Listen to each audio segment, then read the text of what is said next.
Okay, so right now we will be treating partial derivatives of two implicit functions.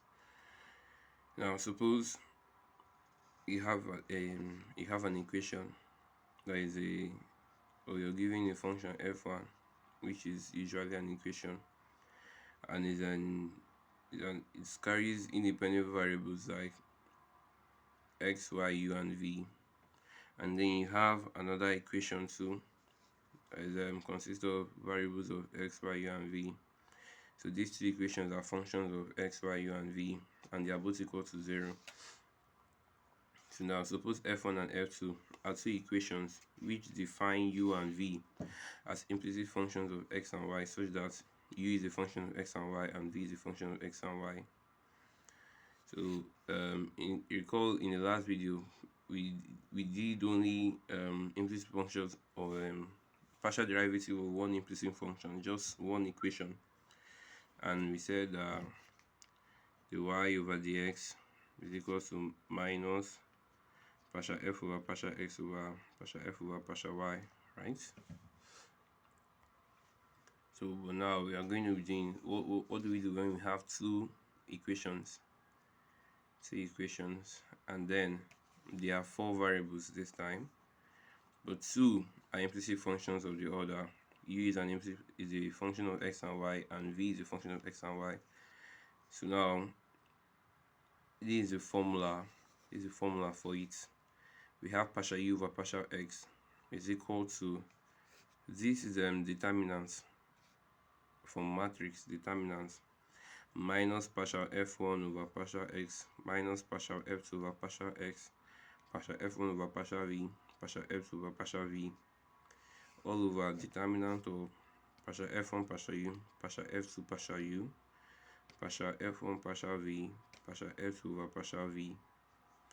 That's for du dx. Now for partial v over partial x, you have partial f1 du partial f2 du minus partial f1 dx minus partial f2 dx partial f1 du partial f2 du partial f1 dv partial f2 dv.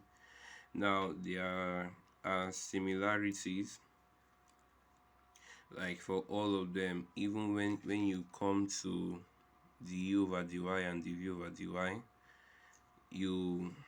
this in denominator is the same. Now let's take a look at the numerator. When I was trying to, let's say, cram it or memorize it, I used to use the English alphabet arrangement, Q R S C U V. So when it's like, let's say, du over dx, I replace the u with minus df1 over dx and minus df2 over dx. Then I know that v is behind u, so the next thing here should be the 1 over dv, the f1 over dv, and the f2 over dv. When it comes to v, let's say dv over dx, I know it's u, then v. So u is going to be first, the f1 over du, the f2 over du. Then I replace v with x, minus the f1 over dx minus the f2 over dx. So it's something you need to know. You don't know where the exam question will come out from, so I just had to, like, say, cram it now, memorize it. So that's it. So let's look at an application. Okay, then for y, what changes is that your x becomes y. Your x, where you see x, becomes y. Now an example, this is what I was talking about. You're given that u squared plus xv squared minus uxy is equal to 0. So this is an equation, and it's a function of u, v, x, and y. And v squared minus xy squared plus 2uv plus u squared is equal to 0 defines u and v as implicit functions of x and y. Find ux, vx, uy, vy. Here u subscript x is also partial u over partial x. U subscript x is also partial u over partial x, and then u subscript v subscript x is just partial v over partial x. u sub to y is partial u over partial y, v sub to y is partial v over partial y. Now let's look at the solution. F1, yes, the first equation, I call this F1, I call the second equation F2. We know from the formula the things we need. We need the F1 dx, we need the F2 dx, we need the F1 dv, we need the F2 dv, and then we need the F1 du and the F2 du. That's just all we need. And for this, when it comes to y, we will now need the F1 dy and the F2 dy. So you just go on ahead and look for everything you need so that you can just fill it in. So I said with equation 1, I found the F1 du, the F2 du, the F1 dv, sorry, the F1 dx and the F1 dy. So let's do it together. The F1 du, differentiate this with respect to u, this is 2u, and this is minus xy, this is 0. Differentiate this with respect to v, this is 2xv, this is 0, this is 0. Differentiate this with respect to x, this is v squared minus uy, this is 0. Differentiate this with respect to y, jump minus ux, this is 0, this is 0. Then for f2, you're giving v squared minus xy squared plus 2uv plus u squared. Differentiate this with respect to u, you have this to be 2u and you have this to be 2v, this is 0, this is 0. Differentiate this with respect to v, you have this 2v and you have this to be 2u, this is 0, this is 0. Differentiate this with respect to x, you just have this here, so this is minus y squared. Differentiate this with respect to y, you also have y here, minus 2xy. That's how you get it. That's how I got it. Now, the next thing, we've gotten all the values we need to fill in the determinants and solve for ux. So you just fill it in,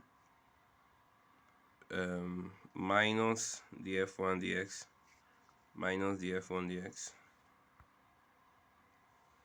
So we have minus the f1 dx.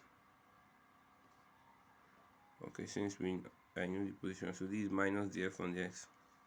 The f1 dx is this. We have minus the f1 dx, the f2 dx, minus the f2 dx, the f1 dv, the f1 dv, the f2 dv, the f2 dv, all over the f1 du, the f2 du, the f1 dv, the f2 dv.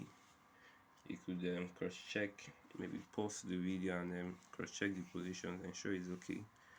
So ux, you know, the determinant should be this times this minus this times this, all over this times this minus this times this. That's what I did here. Same thing for vx. Vx is the f1 du, then the f2 over du, minus then minus the f1 dx minus the f2 dx, all over the f1 du, the f2 du, the f1 dv, the f2 dv. When I mean the f1 du, I mean the f1 over du. Just like we used to call it dy dx. That's what I'm saying. So vx is equal to, take the determinant, this times this minus this times this. Recall that when your minus sign opens this, it becomes minus v squared plus uy. This one also becomes positive y squared. So this times this minus this times this, all over this times this minus this times this, and that's it for vx. Now when we look at uy, for uy you also have minus the f1 over dy minus the f1 and the f2 over dy, the f1 du, the f2 du. So the f1 dy, the f1 dy is minus ux. So minus the f1 dy is minus ux, and then minus the f2 dy is 2xy. So minus the f2 dy is minus 2xy. So that's what we have here. And then we know the f1 du, the f2 du. This remains the same. The f1 du, the f2 du, the f1 dv, the f2 dv. You do the determinants, and this is what you get. For vy, you have the f1 du, the f2 du. Then, so this is the f1 dv and the f2 dv. the f1 dv, the f2 dv. So this is the f1 du, the f2 du. This is minus the f1 dy minus the f2 dy all over the f1 du, the f2 du, the f1 dv, the f2 dv. You open the determinants and you solve for vy. This is it. Alright, so please go through it. Be sure to ask your questions.